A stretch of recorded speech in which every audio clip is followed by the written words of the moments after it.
there are two ways to buy a house. One way is doing it on your own, and the other is with the help of a realtor. My goal with today's video is to help you identify a good realtor that's going to represent you during the purchase experience of your home. I want to show you ways and how you can identify someone who's going to be professional with you, regardless of whether you're going to buy the property on your own or with the representation of a realtor. Believe it or not, even when you're purchasing a property on your own without the assistance of a realtor, more often than not, you will deal with a realtor on the seller side. And believe it or not, that realtor on the seller side could either make or break your deal. So it is very important that you do things right, because otherwise you could either risk losing your deposit or worse, the house of your dreams. So now back into this tablet. Before we even dive into the whole adventure of buying your own property by yourself or buying it with the help of a realtor, you must first consider the following. And that has to do with, money. There are multiple ways to go about this, right? One, if you manage to save a lot of money along the way, or maybe you sold another property that you have and you have cash available in hand and you plan on buying a property cash. If that's your goal, then you need to be able to evidence that you have that cash. Typically with copies of your bank statement showing those funds are there, or with a letter from your bank stating, hey, these are the liquid funds available in this person's account. That's one. The other way is if you're going to do financing. Ideally, it will be great if you have your pre-approved letter, because that means that you already went through the whole financial qualification process, and then there is a lender backing you up saying, hey, this person has already been pre-approved and this person has a green light from us to go and purchase the property. If you don't have a pre-approved letter, then don't worry, that's not the end of the world. You still have another option, which is by showing your bank statements, meaning your financial documents, right?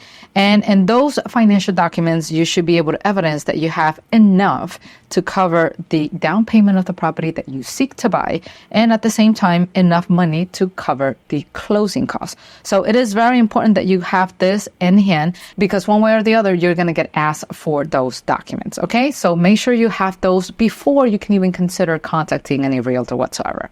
Now, let's say you want to buy a property on your own and that you don't want any representation whatsoever from a realtor. So what you're going to do is you're going to start your search, right? You can start on pages like Zillow or visit pages like Trulia, you name it, whatever makes you comfortable. And you're going to use those pages, one, to do a good market research to understand what are the areas that you want to go to. And at the same time, what is it that you're truly looking for? Is it a 3-bedroom, a 2-bath, or is it a 1-bedroom, 1-bath? Does it need to be nearby a school or something? Whatever is it that meets your criteria to be that dream home of yours, you're going to figure all of that out visiting those pages. Once you figure out what you want, then the next thing is to proceed to contact that listing, right? Let's say, for example, you like this house, right? It's in an ideal price range. You like the bedrooms, the square footage and all that stuff. Awesome, right? What I want you to really focus is here. I need you to come down here to check who is the listing agent. Because typically what happens is, even if you want to buy the property on your own, you still need to get in contact with whoever is putting this property on the market. So what Zillow does is that it usually has a box that says contact agent. Don't do that. Don't click here, because it's just going to send you whatever. You want to go straight to the source, and the source happens to be the listing agent. So you're going to contact this person, Blake La Roca, or you're going to go straight to that brokerage house. Now, the way I like to do this, based on my experience, I need to check in how competent they are. I need to check how much I like them. So the way I normally go about this is that I do a quick copy, and then I do a quick search to find out reviews about their services. So I do a quick copy paste here, and then it will show me exactly who they are. So in this case, we're seeing 2 companies with the same name. One that has a 5-star review, and there's a total of 5 reviews, and one that has not so good reviews, and I have a total of 127 reviews. So getting to this number is quite difficult. Yet I like what I see here. So which of these two agencies are we talking about? So I went back and I searched the phone number because that's going to help me differentiate which of two agencies the reviews are referring to. So I came back and it turns out that we're talking about this agency right here, the one that has not so good reviews. So before I jump into conclusions, I wanted to see what the reviews are about. Do they really have like a trend? Like, is it something that's constantly happened over and over again with an agency, or is it a one-off? So what I can do is just to sort this by the newest reviews, just to get an idea whether that's something that has been happening lately, or has it been, sporadically one-off? Because when you see negative reviews here and there, and then a bunch of positive ones, chances are maybe there was something off with that particular experience that things did not go through, right? Because remember, people are very quick to complain, but when things go well for them, they're too busy celebrating and they don't necessarily take the time to leave a good review, right? So always take review with a grain of salt, but at the same time, leverage this review as knowledge to help you understand what's going on. So based on what I can see here, I'm seeing that the reviews are pretty recent and they're not the greatest. So chances are you might want to reconsider. We have some positive reviews here from a local guy, but then no explanation whatsoever. So at least you can use this information to decide, hey, do I want to work with this agency? Yes or no? Because remember, even though you're not working with a realtor yourself to represent you, you still have to deal with a realtor on the seller side. Unless you're buying a for sale by owner home, most houses typically tend to have a listing agent representing the seller. So if that is your case, you want to make sure that you're going to be working with an agency that is professional and that they're good at what they do. Because otherwise, even if you're really good at what you do, you are dealing with people who might not necessarily are good at what they do. And that can translate to loss of time, loss of money, loss of your deposit, and eventually maybe losing your dream home. So you need to ask yourself, is this really something I want to deal with? Because maybe there are other houses available in the neighborhood that are just as pretty, if not prettier, with more professional and competent agents, which could possibly translate to a more positive experience. So that's how you do the search about it. Now, with this video, I'm not necessarily saying that, hey, those realtors are really bad, that some are great or hero. Just like with everything in this world, there are some people who are really good at what they do. They're born to serve and they love to provide good services to their customers. But just like everything, there's also people who are not so good, some people that are incompetent, for lack of a better term, and they might not necessarily have your interests at heart. So what this video is trying to do is to provide hopefully enough education for you to not deal with those people who are not going to serve you right, and just focus on identifying those people who are going to serve you right. And the goal of this video is to help everybody, not just the buyer. Of course, as the buyer, you're going to get the most benefit out of this video because hopefully you're going to have enough information to make informed decisions if you're choosing to go on your own, or to make an informed decision when it comes to selecting the right realtor for you. As the realtor, you also benefit from this video because there's nothing like getting an educated consumer who can help you expedite the entire process that will allow you to get to closing faster. And as a seller, you also get a benefit from this video because you want to deal with a consumer who's educated, who gets the whole process going. And so that way you can sell your property faster as well. Now, back to the tablet. Let's say you decided to go with a realtor. This is your first time buying a home and you don't want to mess things up, but you also want to make sure that you're working with the right person, one that it's going to look out for your interests. So the first step you want to do is to start by doing a Google search in the area you would like to invest in. Because what you want is to find a realtor or an agent that is familiar with the area, that can give you options and inform you of other things that you might have not considered. So that person has to have local knowledge that you wouldn't otherwise find anywhere else online. So the way I like to go about it, and once again, this is solely in my experience, I don't have to be right, it's just the way things have worked out for me and I'm sharing them with you. Let's say you saw this house in Trulia and you really liked it, right? And what you want to do is search over here, realtors that are located in this area. So we're going to do a quick Google search for that zip code. So we're going to type in realtors 33765, which was the zip code. And you will see that Google will automatically populate the field for you with options, and you're going to click realtors near Clearwater, which is where the zip code is from. And it's going to show you all the available real estate agencies or brokerage in this case that have a XY number of reviews. So you have this one who has 544 with a 4.1 review. You have this one, 46 review for a 4.9. Not bad, right? To accumulate that amount of reviews. These are sponsored, but there are also ones that are non-sponsored. For example, Kathy Leah Team, right? eXp Realty, 38 reviews out of 5.0. Wow, those are not easy to find.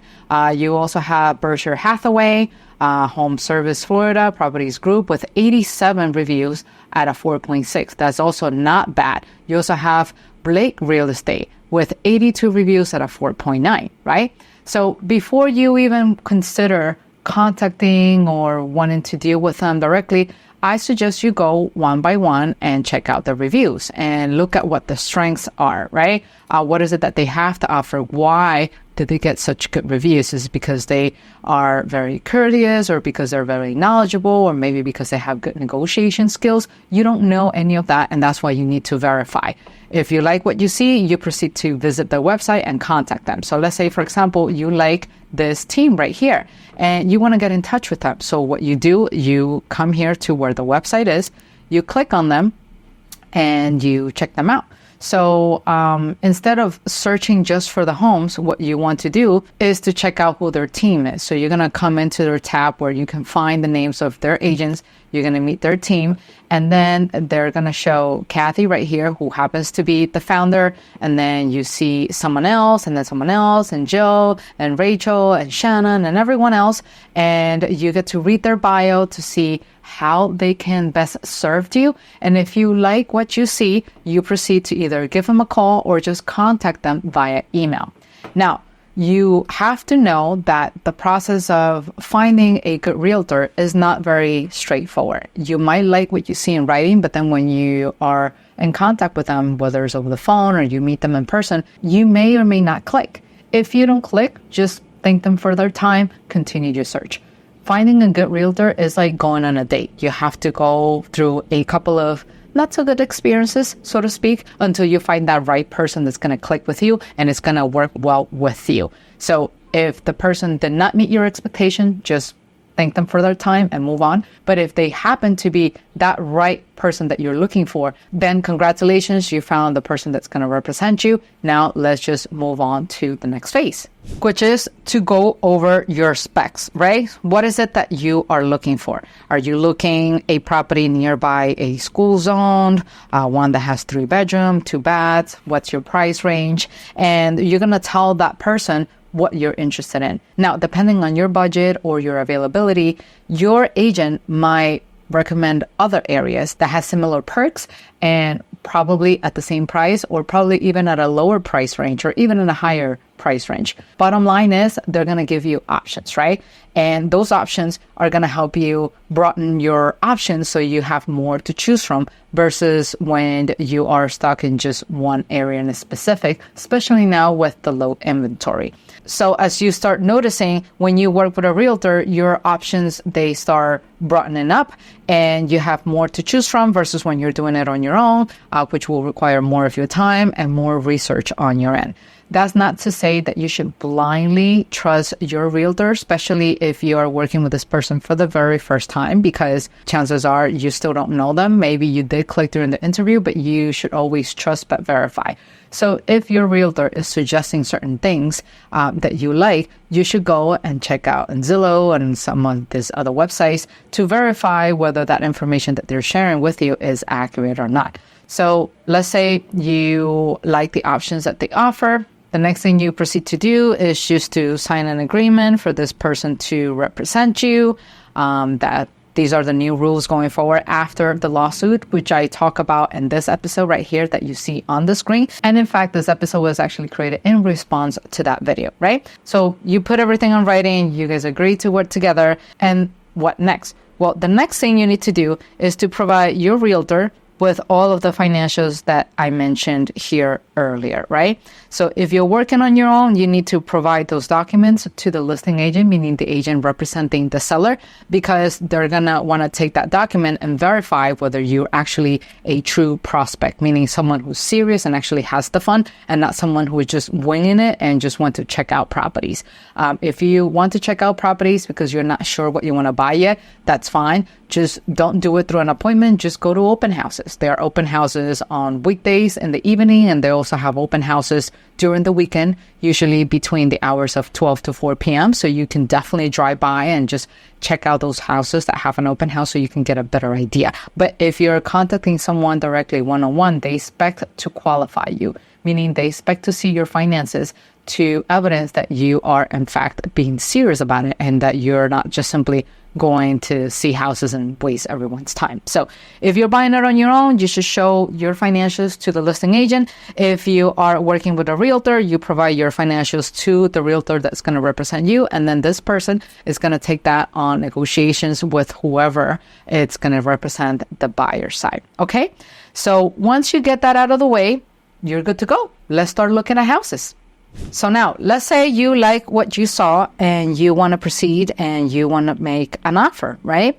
So before you consider making an offer, it is very important that you do your market research and that you look into the comparable prices of properties that have sold in the past, because you want to make sure you come in and you give the right offer, regardless of whether you're doing it by yourself or if you're providing an offer with the assistance of a realtor.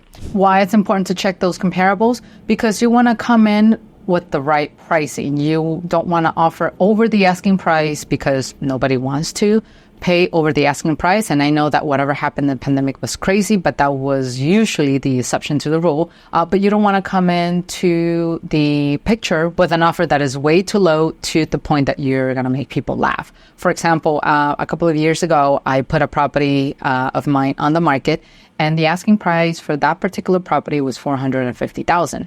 And the buyer came in with an offer of $100,000. I'm sorry, but this is not an option. I looked at the offer and I laughed and I said, you know what? This person is not even serious. Let's just move on, right? The seller's not going to waste their time with you. I'm not saying you have to pay exactly what they're asking for. I'm just saying you have to pay what's considered right. And who gets to determine what is right? The market. So if you look at the comparables and you see prices within a certain range, then you know you have a room for negotiation, whether it's either a lower price or something that it's right around the range of the asking price. How do you check that out? It's very simple. Let's say you like this property right here that we saw in Trulia.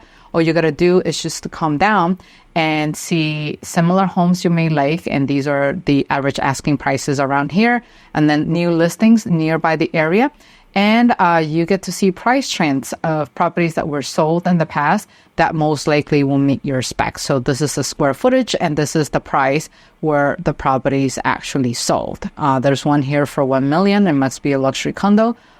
So make sure you click on it and you open to see if the property is even comparable as to why. And it looks like the reason why this was sold for this amount is because they most likely bought the entire complex, right? So whenever you see a price that jumps out, just make sure you do the due diligence to understand why. And based on what you see here, then you can come back and then you can make a reasonable offer. So you can do it either yourself or you can do it with the assistance of a realtor. Another perk that you have with a realtor, especially if you are a first-time home buyer, is that you can either save the time and those comparables because your realtor can do them for you. And all you got to do is just to verify them online, just the way I show you. Or you can just simply come up with an offer based on your market research. And then you can actually discuss it with your realtor. And your realtor, assuming you pick someone who's professional and it's looking out for your interests, your realtor is going to vet your offer. That person can either tell you that your offer is too low or too high. And if it's too high, your realtor could help you lower it to the amount that might be beneficial for you. I know this is hard to believe, but I have had realtors and where they have come back to me and they said, you know, you're offering way too much money, you can actually go lower than this. And then if the seller comes back with a counter offer, then you can increase that amount a little bit, but you don't have to offer the entire asking price. I have had that happen. So yes, you can find someone who's going to look out for your interest. It's just going to have to take time and dedication. And like I said, if you're doing this for the very first time, there's nothing better than having someone confirm whether you're doing it the right way or helping you improve things that can be improved along the way. Another perk of having a realtor is that since this person is representing you, this person is going to negotiate on your behalf. If you happen to be the kind of person who is fearless in negotiating and you're okay with talking to the sellers or the listing agents and go back and forth with the pricing, that's great. But remember, some people, especially if you're a first-time home buyer, you're not necessarily too familiar with the process, and sometimes you don't even know how to go about the negotiation. Sometimes you're a shy person. And so in those instances, it serves you well to have someone who can negotiate on your behalf and is fully dedicated to your case and can take up phone calls and stuff like that to address those negotiations, because chances are is that most people who happen to be buying also have full-time jobs, and you don't necessarily have all the time in the world to be stepping out of your desk to pick up the call, even if you are working from home, right? So once again, having a realtor, if you are unfamiliar with the whole process of purchasing home, can come in very handy, not just on the offer side, but also on the negotiating side of things. So let's say your offer went through. Congratulations, you won the offer. Yay! Now, what's next? Next thing is to put everything in writing, okay? Very important. So depending on the state, putting things in writing can go different paths, right? So one, you can fill up an agreement, and sometimes you will have to do a deal sheet, right? So the answer is pretty straightforward depending on the situation. If you're doing everything yourself, the listing agent could fill the agreement, and then you're going to have to read through the entire contract and decide whether you agree with the terms and conditions and sign or not. And if you are in a state where an agreement is not signed, but instead a deal sheet is done, that's in the case of New York, at least in New York City, then you were going to have to pull a deal sheet together. So that's all on your own, right? That's one scenario. But if you're working directly with a realtor, that realtor can help you fill up the agreement. Or if the agreement has been filled on the listing agent side, then this realtor can help you go through the document and help you answer any questions you might have about the clauses that are in there that maybe you need some additional clarification with. Or this person can work directly with the listing agent in creating that deal sheet, right? Now, once everything is put in writing, the next thing is that this document needs to go to a closing agency or directly to an attorney. Now, this will change greatly depending on the state. In New York City, you do everything with an attorney. There's no such thing as a closing agency. The attorney handles everything from putting everything in writing, taking your deal sheet and drafting the contract. But if you are in other states, for example, in my experience, I have done it in Florida and in Alabama, you're okay taking the agreement and then sending it directly to the closing agency, and then they will just handle everything for you. So just so you know, depending on where you are, the term closing agency can be used interchangeably. Some companies call it the title agency. Some companies call it the closing agency. Depends, okay? So make sure you find out how is it referred to in your local area. And this is just based on my experience, okay?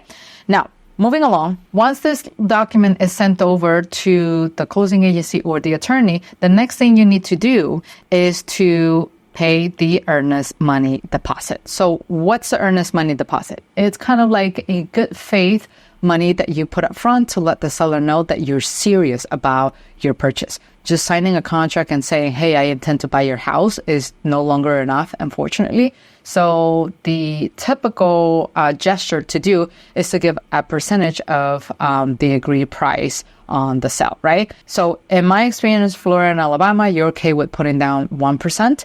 But in New York, the requirement is 10%. So that will entirely depend on where you're purchasing your house, right? And then within that agreement or within that document, you will usually find a clause of 5 or 10 days. Once again, it all depends on the area and where you're buying your property. And that clause will allow you somewhere between 5 to 10 days to do an inspection of the property. Now, you should not do an inspection yourself because there are certain things that might not be so simple to identify to the naked eye, so you need to have professionals. And here is when the whole power team comes into place. So if you need to move on to the inspection, you can do so on your own, and then you're going to have to build your own team. You're going to have to find someone, go look them up on Google, or just ask for recommendations around, which all of that takes time. If you have the time to do that and you don't mind doing that, that's great. But if you happen to be working with a realtor, this person will have a power team, because if they've been doing this for quite some time, most likely they're going to have a team of inspector that they can reference to, or they have mortgage brokers, anyone who can assist on the whole transaction process to make their customers' life easier. So once you have identified that inspector, make sure you check the reviews just to corroborate that whatever you found is accurate, and also that whatever your realtor recommended is also at par with what you were looking for. And then you proceed to hire that person, and then you wait for the report. So that person will do their inspection, and within a few days, you're going to receive a report back. That report could come in two ways. One, very positive, and you like everything you see, out of which it's great, and then you move on to the closing part. Or it might come out with things that you might not like so much. And if that's the case, then we start negotiations. Again, so the negotiations can include the possibility of a discount on the agreed price, or the possibility of a credit that the seller might give you for all your trouble, or the possibility of having the seller fix everything before the closing. So you use the report to do those negotiations. If all goes well in that negotiation, some of those things could happen. And you probably anticipated this. If you're doing this by yourself, then you are in charge of doing your own negotiations, which is great if you have the skills and the experience. But if you're someone brand new or someone who's shy, you can see where this is going. You most likely will need a little bit of hand-holding, which in this case, the realtor can come in very handy and help you with those negotiations, right? So with negotiations, you can get two outcomes. One, that the seller agrees to do either one of this, or that the seller says, you know what, screw this. I don't want to do this. I don't want to give you any credit, any discounts. I don't want to sell the house to you, whatever. So in this case, you can exercise your right to ask for your deposit money back. And then you start everything from scratch. So assuming you have a good experience, you were able to get through your negotiation, now comes the financing part, okay? So if you're buying everything cash, all you got to do is just to send the money through a wire to the closing agency or the closing attorney, or depending on the state that you can be, you might need to bring in a check to the closing. New York is actually one of those states and where it requires you to show up with an actual check to the closing. That's if you're buying cash. Now, if you're looking for financing, then typically you leverage your pre-approved letter, and then the bank will take it from here, right? So you're going to get in constant communication with the bank, providing them whatever additional paperwork that they need. And then they're going to go ahead and contact the title agency or the closing attorney. And they're going to be in constant communications as well in order to work on the most effective way to disperse the money on that sale. That's if you have a pre-approved letter. Now, if at this point you have no clue what I'm talking about with the whole pre-approval letter, or maybe you know about a pre-approval letter, but you don't know how to get there, here are two videos you have to watch in order to get financially prepared for the purchase of your home. One is this one right here, and the other one is this one right there. So make sure you check it out after you're done with this video. If you don't have that pre-approved letter, and you only have your funds for the down payment and your closing costs, if you're doing it on your own, you guessed it right, you're going to have to find a mortgage broker, find someone who can help you out to get the financing going. checked out the reviews and everything. But if you happen to be working with a realtor, once again, this person will typically have a power team. They can recommend a couple of mortgage brokers that you can leverage according to your needs and your situation. And then you saved a lot of time. So you can go straight to that person, give them the specification, here are my documents, and then just work on the financing until that point and where you get the green line from the bank, and then you can proceed to the closing. That's if you're buying a house. Now, if you happen to be buying an apartment, there's an extra step, okay? And what do I mean by apartments? So apartments can be condos, they can be co-ops, and they can be condops, which is a mixture of a condo and a co-op. Now, if you have no clue what I'm talking about with this whole condo, condop, co-ops, whatever, make sure you also check this video that's going to provide you with everything you need to know about purchasing an apartment. So with these type of properties, there's usually someone else that needs to basically interview you and check you out to see if they like you and to see if they would even want you living in that building. And that's with the board. So the board also has this list of criteria and a documentation that you need to provide to them. And in my experience, is just as extensive, if not longer, than what a bank asks for it. So it's like applying for a mortgage, only with the difference that they're not going to give you any financing. They're just simply going to say, yes, you are okay to live here. Or in the worst case scenario, no, we don't like you here. Or sometimes they don't even give you an answer at all. They're not obliged to do that. So typically the way it works is that in the past, the times that I purchased apartment buildings, the listing agent, they typically have someone in-house to help you with the paperwork, right? To make sure that everything is packaged nicely and be sent to the board so that the board can review your documents and decide yay or nay what they want to see you or not. But that was before when the commissions was actually split.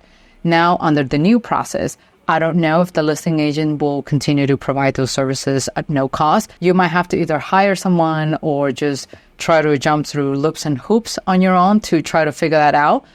Because sometimes you might not necessarily get a straight answer from the board because this is just composed with like regular residents. It will all depend on how communicative the board is and the building that you're trying to buy that apartment.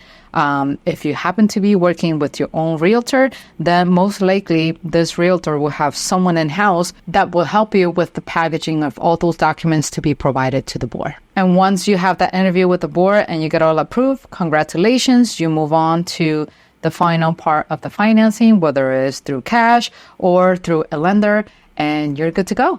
Congratulations on the purchase of your home. I hope you build wonderful memories there. I'll see you in the next video. Take care. Bye-bye.